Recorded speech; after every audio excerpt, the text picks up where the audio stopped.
Hello everyone, welcome and thank you for coming back to Listening In, the National Counselling and Psychotherapy Society podcast.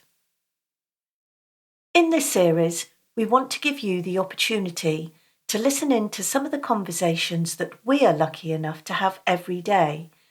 That is, with a variety of people and organisations all working in the field of mental health and well-being.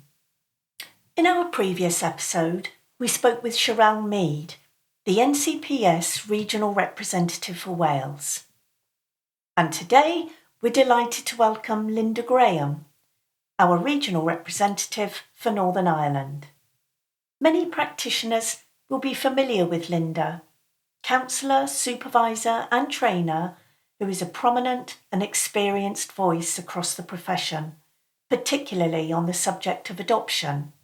Lynda had a brief dalliance with accountancy before turning to social work as a more fulfilling and satisfying profession.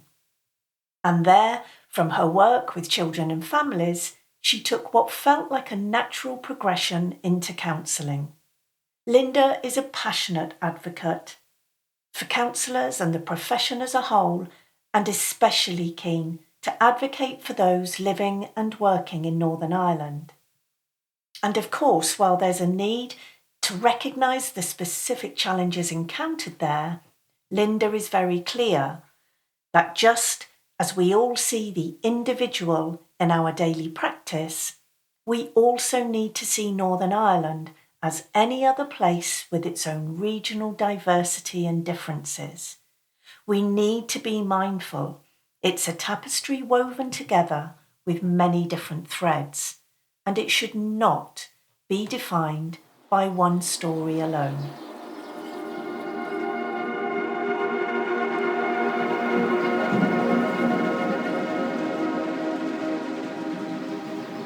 But first of all, Lynda, just like I tend to ask most people when we have these conversations, it's really helpful. We all come into this profession from many different backgrounds and for many different reasons.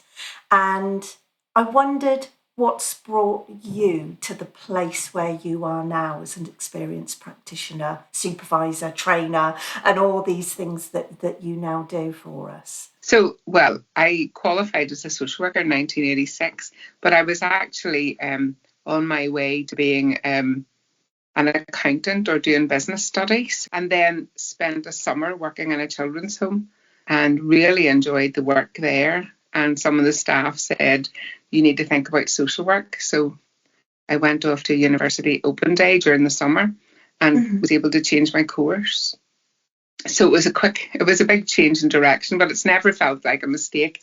It was the right thing to do. So that was way back in the 80s, 82 to 86, did the social work degree, and then worked in family and childcare, which was child protection, at the coal face, working with families under pressure, providing support, and sometimes having to bring those children into care. So I did that for the first part of my career, and then got married and relocated. And at that stage, then I lectured for a bit because I didn't have a job. And a lecturing post came up and I went for that. So that was just for over a year. And then I felt like a caged animal. I loved the teaching. I loved the young people, but it wasn't me. I needed to go back to social work again. I liked having my own diary and meeting people and getting out and about. So went back to childcare for a bit. And then a job came up in the fostering and adoption team, and I wanted to go part-time. So went there. And I suppose most of my work at that stage was fostering. So it was recruiting and training and assessing foster carers, and then managing the foster placements, supporting the foster carers and working with the children and young people in foster care. So that would have taken me to, I'm not good at remembering dates. So that was probably up until about 20 years ago. And then I went to work in one of the voluntary adoption agencies as a social worker, and again was involved in recruiting, assessing and training people who wanted to apply to adopt, and also then helping people to search for birth family. So people who had been adopted years ago coming back to search for their birth family, usually birth parents, and working with them, providing counselling at that stage, because as social workers we could do that, counsel them in preparation for receiving birth certificates and their files and information about their birth family. And I suppose for me it was a natural progression into counselling. It wasn't a big, there was no huge big transition. I was doing some of the work anyway, and then the opportunity came up. I mean, I had thought about it before, I hadn't done anything about it, and then went back and did the certificate and diploma in counselling, and that's about 20 years ago. Yeah.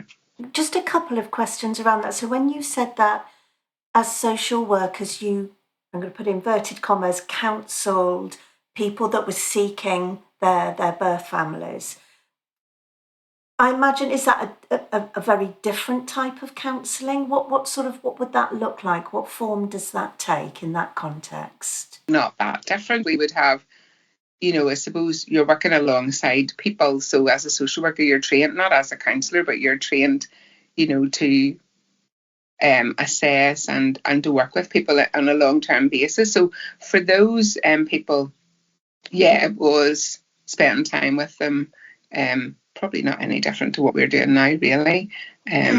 Preparing them too, because if someone is going to receive a birth certificate, especially from people who've been adopted years ago, there's not usually anything of significance for them on the birth certificate. So you have someone called John Brown now who was called Jack Smith at birth. So, the work needed to be done there to prepare them for that. And having a piece of paper that isn't anything about you. So, yeah. And then for files as well. I mean, in Northern Ireland, people don't get third-party information. They only get information on themselves. But for the files that came over from England, everything was there. So it was preparing people for either way what they were going to receive. So, and I'm not saying I didn't need to do my counselling training, because I really did. And it's a very different role. I completely understand, of course. It's a very different role, obviously. But as social workers in the agencies, and I mean in social services, they would have prepared people for adoption as well, for receiving adoption information too. So you're talking about, aren't you, working alongside people who are in a very vulnerable position and need to be treated with real sensitivity, understanding, expectations managed, and in terms of just trying to understand those similarities or differences with the therapeutic counselling. Is it, I suppose, about asking questions then? Is it about asking those questions and then finding those answers for themselves in a similar way? Absolutely. And we would have been trained in that, within the agency. We would have been trained in what to do and how to do that. And I suppose it's pretty specific. It's not like receiving a referral now from a client, and you're setting out in a very different therapeutic role, I suppose, or road with them. It would have been very specific in terms of, the information, I suppose, that you'd want to find out from them, and the information that they would want to receive. So, I mean, people were usually very keen to find out information about their birth. Well, it's usually birth mothers, actually. There were very few who came forward looking for information about birth fathers. Some did, but and a lot of times birth fathers weren't mentioned on the birth certificates. So it was mostly about birth mothers. And then it was contacting the birth mother if we could do that. And then sometimes to going as far as reunions with people. I always remember you saying that it's not quite like it appears on the TV all the time. What incredible work to have done. I imagine it was quite a humbling position to be in, and difficult to leave behind, difficult to move on, or were you very much ready to do that when you started the counselling training and qualified as a therapist? I was doing some work, and then when I did qualify, 20 years ago was when I finished the diploma, and then I was doing some counselling work with birth parents. I was lead practitioner on a project that provided counselling and support for birth parents whose children had been removed and placed for adoption, and then when they were freed by the court to be adopted by their new families. we provided the counselling and support for them. So it was a very specific role. And I did that for about 6 years and then felt it was becoming too specialist. And also it was a regional job, so I was driving all the time. I was on the road all the time. And in me, I wanted to do more. I wanted to provide more counselling and I suppose develop a practice. So took the risk, nearly 11 years now in September, and resigned from my job. So that was a big risk because it was a good job. It was well paid, and decided to step out in private practice. And I don't regret it at all. It was the right move to make. And then I suppose because of the adoption background, I should say too, just before that, I finished a master's in counselling in 2014, is it? I'm not good at dates. Yeah. But 2013, I think.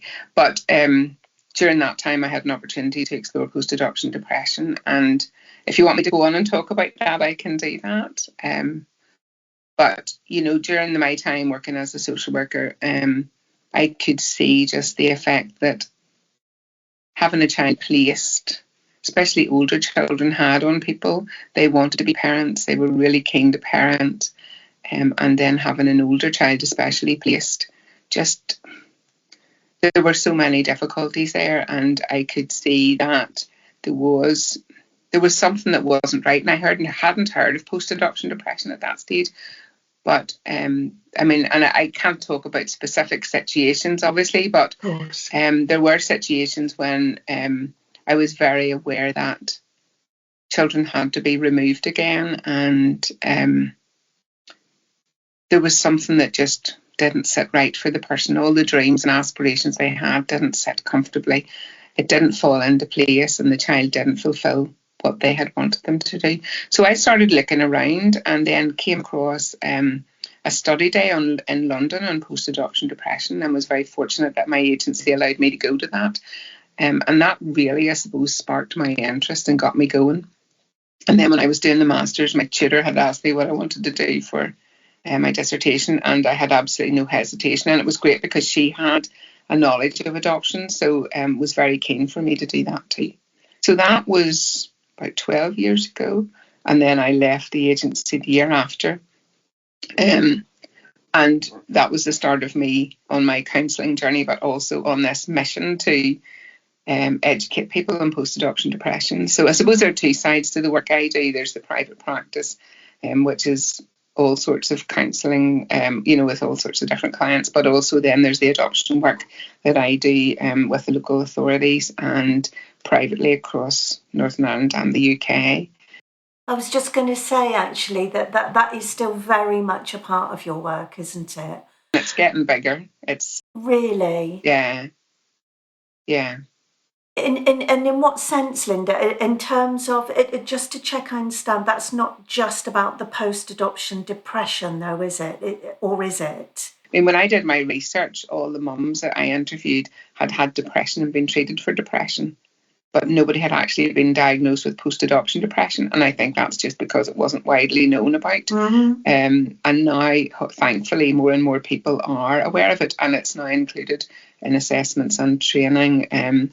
But still, people have a sort of stigma around it. Quite a lot of referrals would be from the local authorities, where people are under pressure from the early days of a child being placed, maybe even in the first couple of weeks, right through to teenagers. Mm-hmm. And I suppose my role is to come in and offer counselling and support there, outside of the statutory services, which people really appreciate, because I don't write any reports back. It's confidential service, unless, of course, there are any, I suppose, if any issues arise, obviously I will have to say to them, I'll go back, but it is confidential, and the social workers that I work with know that, and people appreciate that. Yeah, it is just for them. It's just about their well-being. Yeah, absolutely. And it's just worth just spending a few moments, perhaps, just taking a bit of a sidestep. And that's about the confusion that I think there's often been. And I appreciate there may be differences between England, Scotland, Wales and Northern Ireland, or not as the case may be, about working with adoptees specifically, and changes that have occurred in that. Are there just any thoughts or any information or knowledge that you would be able to share around that as it stands now in 2025? Well, in the past, you would have needed to be trained in adoption work, but that Ofsted have lifted that. And some people see that as a very positive step, but others would feel that, you do need some training because it's a very complex issue. It's not the Disney, situation that people believe out there, that people adopt a child and they give them, a nice environment, take them on a holiday, and they all sort of disappear into the sunset together. But it is very complex because children do have other families out there. Even people who've been adopted, obviously, from years ago, they still have a birth family there. So, definitely I think a knowledge is needed. And I know that certainly other agencies are looking at providing training and making sure that there is good quality training out there for people who are going to offer counselling to adoptees. It's a very complex world, actually, and people don't realise that. And it's only when you get into it that you do see just the layers of that. And, certainly some other counsellors have contacted me and said, I didn't realise just how difficult this is. Can we signpost, or, can you give us some support here? And I know I'm not the only person who's doing that work. I appreciate that, and I'm not ever here to say that I am, but certainly I think that there is some training that's needed, and there's a task group being set up now in the next few weeks to look at that right across the UK, and I'm privileged to be part of that. Oh, amazing. I think that would be really helpful to support people in that work, wouldn't it? I think the difficulty, and I can speak from personal experience here, is when when a client comes to see you, and it can be for any manner of different reasons, and then perhaps a little bit down the line, they may then disclose the adoption. They're an adult now, but that they were adopted as a child. And I think it just used to generate a lot of actually perhaps fear as well as confusion in practitioners about, okay, I don't think I'm supposed to work with adoptees, but what do I do now I have that relationship with the client? So I suppose it's freed up that a little bit. I suppose anybody interested, it's about exploring for some of that training and educating and informing themselves better. And I think once the relationship's established, people can use somebody with expertise as a consultant and that, or maybe as a supervisor. I don't think you have to totally block that relationship. I don't think you have to refer either. I think if you've got the relationship established, you can see it through as long as you feel comfortable and competent, and can get some support for yourself. And I think be open and honest with the client and say, absolutely. Look, we all have to do that at times and say, that's not my area of expertise, but we've got that rapport established, and I'm happy to look into that with you and for you, if that makes sense. Yeah, of course, complete sense. So, wow, accountant or potential accountant. I can't believe that you've kept that one hidden, Lynda. Into social work, and then what felt like, as you describe it, that very natural progression into counselling, while still being able very much to be involved with adopted families and the field, the whole field of adoption more generally. That's really helpful. What sort of, I suppose in a way you might have already answered this, but is there anything from that previous career as a social worker that you feel you have brought into your counselling work now? And of course, we've already sort of described some, real crossover sort of skills that you have. But is there anything else? I tell you why I ask. My very first Saturday job was as a waitress. 16 years old, every Saturday and Sunday outside of school hours, I was a waitress. And even now, at the grand old age of 54, I say that job set me up for pretty much every other job I've done since. So I just wondered if there are any other sort of aspects of your work within social work and with the families that you worked alongside that you feel perhaps set you apart in your counselling practice as well. I think having the child protection experience, Yeah, okay. most certainly, and having worked as a child protection social worker, safeguarding isn't frightening for me. I suppose it's part and parcel of who I am, and I know that's very useful to my supervisees. I think for me, the most important thing is regard and respect for people. And having worked in areas where people weren't at all well off and being in lots of their houses, for me, it's treating everybody the same. And that's been the whole thing for me right through, and I hope is still the same. But it was, not judging, but seeing people for who they were. And I suppose in some ways I'd have been very defensive of people in certain areas when they were criticised. Maybe I was, with people and they criticised people who lived in certain areas or maybe from certain estates, and I would and still would be very defensive because, they're humans like all the rest of us. And for me, it's about regard and respect and that non-judgmentalism. I'm not perfect, of course I'm not, but I think that's something that I've brought with me. And obviously the skills are transferable. There's lots of transferable skills in terms of notes and how we keep records, and well, certainly our records aren't as detailed as social work records, but that's been useful. And then also because I had done a business studies course before that, the lots of sort of transferable skills in terms of typing and writing reports and things like that. So I don't believe that anything's a mistake in life. I think, we travel this sort of bumpy, bendy road to get to where we are. And yes, there have been lots of difficult times and lots of really anxious times. But yeah, I think it's made me the person I am today. I think you said I don't find safeguarding scary.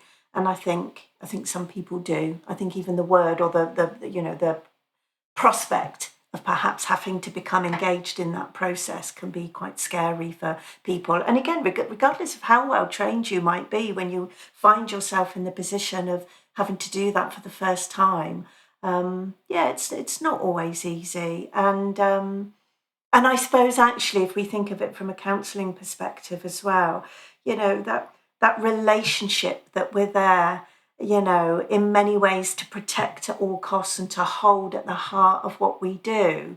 Of course, we know breaking confidentiality, safeguarding at times, regardless how necessary it is, you can just catch yourself and go, but, what if they never forgive me? What if this breaks it? But of course, it's what it needs to be. Absolutely. It's really interesting, Lynda. You and I know each other pretty well, and we've spent a lot of time together.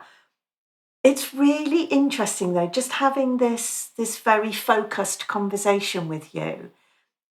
What's really coming out to me is that I think I'm thinking a lot of newly qualified practitioners or students. I'm thinking of, because I was just going to ask you about starting out in private practice, how that was for you. That's quite a difficult thing in itself to do. You've talked about being a lecturer. You've talked about being a trainer and educating and informing people in all manner of ways. And maybe that's why I'm holding, I know you're a supervisor. So there's obviously this part of you as well that is very generous in your, I'm going to use the word enjoyment, I hope it's enjoyment, of sharing your knowledge, of sharing your skills and expertise and experience with others, passing that on and spreading that net widely. So, yeah, it's really interesting that's what's foremost in my mind. I think that's why I just said that about safeguarding as well, because I remember what that's like when, you're newly starting out. So what about that element of what you do as well? I know you're passionate particularly about good counselling training, it being effective, it being relational and all that sort of stuff. So is there anything you'd like to say about that and how you see things, perhaps particularly from a Northern Ireland perspective at the moment? I think it's really vital for students to be person-centred in their base. I think sort of sometimes people are very quick to use handouts and tools, but I think we need to get to know the person. And I think for me, the relationship's the most important. Mm-hmm. And I've been working with some students on that over the last few years in supervision. I think that's most important, is the relationship, and then the tools can come along if we need them. But I think we shouldn't be afraid of the relationship and the rapport building and getting to know the client and what makes them tick, and not putting people into boxes. I don't like that. I think it's important that each person's treated as an individual. So to clarify, so when you say person-centred, you don't mean the core person-centred approach, you just mean having an individual and all that they bring in their unique world, all they bring to us and us getting to know that. You're not necessarily talking about the Rogerian person-centred approach. I'm not talking about CBT therapists or very specialist therapists, but I think, if we're starting out as counsellors, then I feel we need that person-centred, poor conditions base. And relationship building. Mm-hmm. And sometimes I've asked people maybe, a question about their client in supervision, and they haven't been able to answer it because they haven't really got to know the person. But that's about fear as well. And we've all had to start somewhere. And I suppose I was fortunate in that for me, it was a continuity, from social work into counselling. And for people who are starting out who haven't had that, it's much more fearful, isn't it? Working with your first client and getting to know people, and maybe there's that fear of not having the next line sort of rehearsed, and I think it takes time and effort and energy and risk to get to that stage. You're so right. It's like learning to drive, isn't it? We learn to drive to pass our test, don't we, and do everything we need to do, and then it just sort of and you sort of hold on to that, don't you? You hold on to those knowns, those things you've been told, and it's time and it's experience, and it's what we learn from clients, isn't it? Essentially, that then helps us evolve and grow through that. There's But something to come about back to pacing as well at the sorry, client, go going on. at the client's pace and letting them determine that pace rather than, sometimes people say in supervision, but what should I do next? And I'll say, well, what do you think the client should do next? What would the client want to do next? Maybe you need to ask them. So, I think it's not about us having an agenda, but it's there letting them work through their agenda. And it takes time. It takes time to get to that stage, doesn't it? To build up that confidence to be able to do that. Oh, absolutely. It's such a good point about the pacing, isn't it? Because again, I think as a newbie, we're sort of anxiously wanting perhaps to see those results or looking for those outcomes. And of course, that's about us, and it shouldn't be about us. And to sit in those uncomfortable places and do that perhaps sometimes for a few weeks feels like sometimes you're not doing. I remember when I first did out, sort of feeling like I wasn't doing the work. I should be doing more than this, and obviously taking that into supervision, just learning to just sit with it, to just slow down and learn the rhythm and, like you say, the pace of the client. But I just want to take that back to training. So you're saying that there, for you, it's a strong belief that counselling training at its best will be very much grounded in those relational type approaches, teaching and skills. And you still do some training yourself outside of the adoption, is that right? Or Right, training for new adopters and for social workers and anybody else who wants it. Mostly around the psychological impact of adoption. So I've delivered those here and online as well, and I'm going to be doing another national one and some courses for one of the counselling providers as well. So in the process of working on those and writing those over the next few months. So lots going on. So my my next question was going to be, well, and sort of, to equally let people know, although I'm sure by the time this comes out, there will be an awareness out there. But you have very kindly and generously accepted our invitation to be the regional representative for Northern Ireland for the NCPS. And that felt like a very natural thing to do. You've worked closely and generously alongside us and supported us and challenged us as long as we've known you and as time's gone on. And I know you're fiercely proud of what your work in Northern Ireland, and I've grown to love Northern Ireland myself and the people there and our members there and the times I've come across. But we know that, I mean, all regions, all areas have their very specific challenges and needs. We've just been talking about, seeing the individual, and sometimes it's about seeing the individual place and what's happening there and what's going on there. So is there anything that you can help? I suppose it's twofold, isn't it?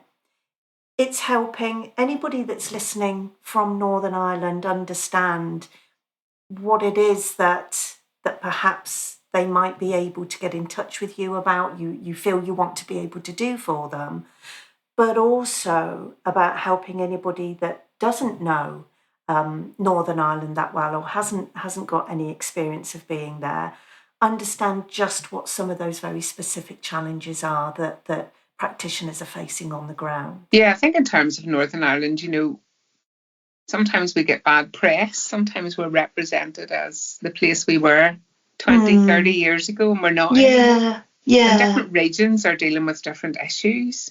Some people are very much in terms working with families who've suffered a lot during the Troubles. Other people aren't. It depends on where you are. So we're not all in one box. We don't all fit very neatly into one box. And I think that's hard for people outside maybe to understand. And I think as more people come here to visit or for weekends or whatever, they see maybe that we are not really very much different to anybody else. So I don't think we fit very well as one. I think in different areas, people are dealing with different issues. And obviously, in some, there are some parts of Northern Ireland where the suicide rate is very high, for example, where poverty and deprivation, like in England, Wales, Scotland, wherever, you're going to have those issues. And then we've got obviously the post-conflict or troubles related issues as well. But I think we have very common issues as well as people across the water. So it's hard to put us all into one box because we don't fit neatly. That probably doesn't answer your question. Oh, do you know what? It does. Treat us as individuals, not as a big group. And I'm sure you've learned that coming over here too, that, we're all very different and just like everybody else out there. I think that is such a good point, Lynda, and it makes me check myself actually, because it feels like such a natural question to ask, tell me about Northern Ireland in that sense. But if somebody said to me, talk about England in that sense, I don't know where I would start, because I live in rural Somerset, and my experience of living here is going to be very different to somebody living in, inner city London, for example. And you're absolutely right to say, well, it's not just Northern Ireland, it's those different regions breaking down into different communities, different families, and then different individuals, like it would be anywhere. Now, I think that's a really good point to make. And actually, the other thing you made me think about is, I think I can speak personally, I can speak thinking of many of the clients that I've seen, where we will often say, I've been through this particular experience or trauma or diagnosis or whatever that might be, and we'll say, but I don't want to be defined by it. And you're making me think of that a little bit. Yes, of course, Northern Ireland has had, that the history that we all know of, but it doesn't define who you all are necessarily. So I think it's a brilliant answer. But I think, if you're talking to different people in different places, they'll have had different experiences. And I've worked in some of those areas, where there's a lot of deprivation and, high suicide rates. And I sometimes do see people, but I suppose where I'm located now, I'm outside of the city, and I'm not working with those issues every day, although suicide, I suppose, is something we're all working with all the time because there's such a high rate, and that goes right across the board. So I think we all have different experiences. If you had a group of counsellors together, as we've had recently, you're going to have people who are in inner city areas where it's very different to those of us working in a more rural setting. So, yeah. But I suppose my thing is always don't put us all in the one box. Just treat us as individuals as we want to be treated. And I'm sure people listening to this may not agree, but it's okay. No, absolutely, that's okay. And, hopefully as this podcast grows and goes on, to me it still feels like it's in its very early stages. But, other people's voices will be heard. In fact, I think our next recording is going to be with somebody else from Northern Ireland. So, it'll be interesting to see what they say. We've got lots of you. Speaking of which, so coming back to that regional representative role, what is it? I suppose perhaps actually it's a better question to ask, what do you hope to develop? What do you hope to create from that? It's a brand new role. It's not something that we've done before, but something we've wanted to do for a long time. And it will be very much co-created and collaborative with you. What is it that you're hoping to be able to do with that role? I mean, I'm really interested in people and what they're doing out there in different organisations and agencies and individuals. And so I suppose for me, it's getting to know some more of those organisations and people. And, I'm not there to make any decisions, obviously, on behalf of the organisation or anything like that. But I'm certainly happy to talk to people either on an individual basis or a group basis if they would find that useful, and certainly to share any experience I have that would be useful. Again, I'm open to that as well. It's early days, isn't it? It's only starting off now, and there have been a couple of times when I have represented the agency recently or the organisation at events. So hopefully that will continue.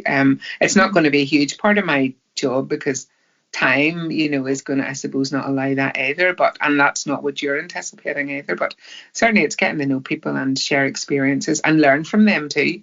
My motto is every day is a school day. And, I love to pick up new bits of information and meet new people and find out what's going on out there. And it's always useful too in working with supervisees and other people, you can pass that information on as well. So, hopefully I'll be a link in a chain. That's the way I would see it, to pass on information as is needed. I suppose there are times when people have applied for jobs, for example, and NCPS hasn't been accepted or, they have had difficulties. So it's, I suppose, signposting people to yourself or whoever else in the organisation in relation to that. So things like that. Of course, completely. It's about us learning together, I think, isn't it? About who's out there, what it is that's needed, what we could do in addition to what we're already doing or what we could do differently. And so just trying to learn from, as you said, and listen to people out there so that we can then start adapting and putting resources, out accordingly. So and we're really grateful to you for being those eyes and ears on the ground out there. In Ireland, we've said this lots of times. You and I've talked about this lots of times. We often feel abandoned over here. Yeah. We feel that, everything is English based, London based usually, and we are out on a limb and sort of an added extra. So I think people here feel that if there's somebody on the ground or if, yourselves have an interest in what's going on with us, that we like that. We don't like to be abandoned or seen as second class. Oh, absolutely not. You're very much a part of what we do. Yeah. Yeah, that's good. And I suppose it's letting people see too that NCPS is regarded and as good as any other organisation. Well, just before I hit record today, I said to you, there's always this part of the conversation that I want to get to with each guest, and time always runs away with us. But I'm hoping, looking at the time, that we might have a few minutes where we can talk about a couple of things.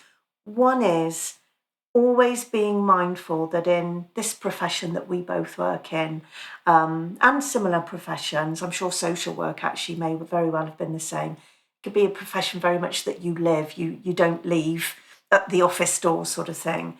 And therefore self-care is a really important part of what we do. So it would be lovely to just find out, what works for you, what helps you decompress, de-stress, and just as best you can put clients out of your mind. Are there any sort of go-to things that you enjoy? I've got rituals. You've got rituals. Go on. I have rituals. Yeah, I work from home. So This is my therapy room that we're talking in today. Okay. So when I finish work, I always change. I always change my clothes. I see. I always did that as a social worker, and I still do that. So when I finish work, I get changed. Then I usually go off to make dinner with either some music on or the radio, or the chase is good to unwind too. So I would do that, have some music or have something on while I make dinner, and then walk. Walking is my big thing, and I can, in 10 minutes, I can be at the coast. 10 minutes walking, I'm at the coast, and that clears my head. So unless it's absolutely lighting out of the heavens, I will walk, and I find that clears my head. Just go and do something different. Walk, go for coffee, do nice things. Yeah, I think that's such a good point, Lynda. And it's funny, I can't remember. I've got a horrible feeling I might have mentioned this on one of the earlier podcasts. But I've always, for me, I'll be really honest, it was because I used to have a very young family when I first started, when I first sort of qualified. And so it was always very important to me to keep work and family very separate. And for me, because I always worked in an office until now, in a separate office space until very recently. For me, I used to come home, I would walk through the door, my children would be home if I hadn't done the sort of the school pickup or whatever, and they would know that I would have a very similar ritual to you. I would go upstairs, get changed out of work clothes.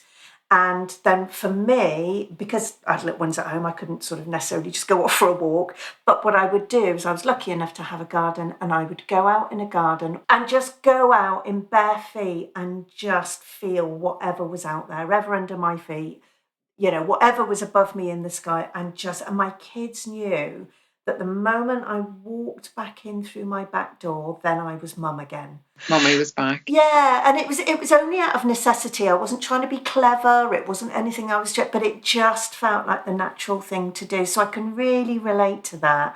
And even now, for the most part, it's different. I work pretty much mostly from home. Like yourself, have a very separate room. I don't do anything else in that room.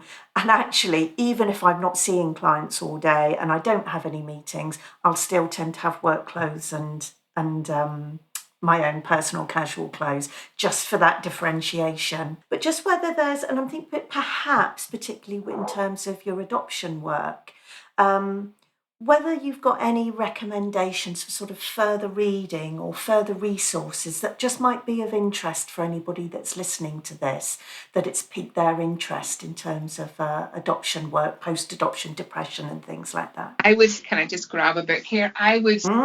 Anybody who's interested or is in the early stages of finding out about adoption, to buy a book called The Post-Adoption Blues by Karen Foley and John Thompson. It's a really good, I call it the Post-Adoption Bible, because it has everything, it's so readable, it's got so much information in it, and it would be useful for any counsellors as well as for people who are starting out in that journey. So it's sort of quite accessible. Very readable. Yeah. And it's on Amazon for about £10 or something. But yeah. So I think that, to me, that's a really good buy. Yeah. That's great, and I can put that in there. People will be very used to this. I can put a link to it in the notes that accompany the podcast. So, anything else at all that comes to mind? Not necessarily adoption related. I haven't written my book yet. When I do, I'll send you the first copy.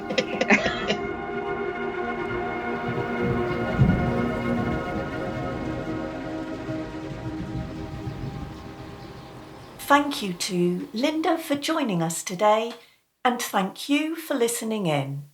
This podcast is brought to you by the National Counselling and Psychotherapy Society, a professional home for counsellors, psychotherapists, and over 120 wellbeing organisations across the UK. Autonomy, diversity, creativity, and community are at the heart of what we do. We're creating a positive space for conversations with people who share common beliefs and goals, because together, our voice is louder. If you would like to know more about the NCPS, please visit www.ncps.com for more information. And please remember to follow and subscribe to this podcast so you're always part of the conversation.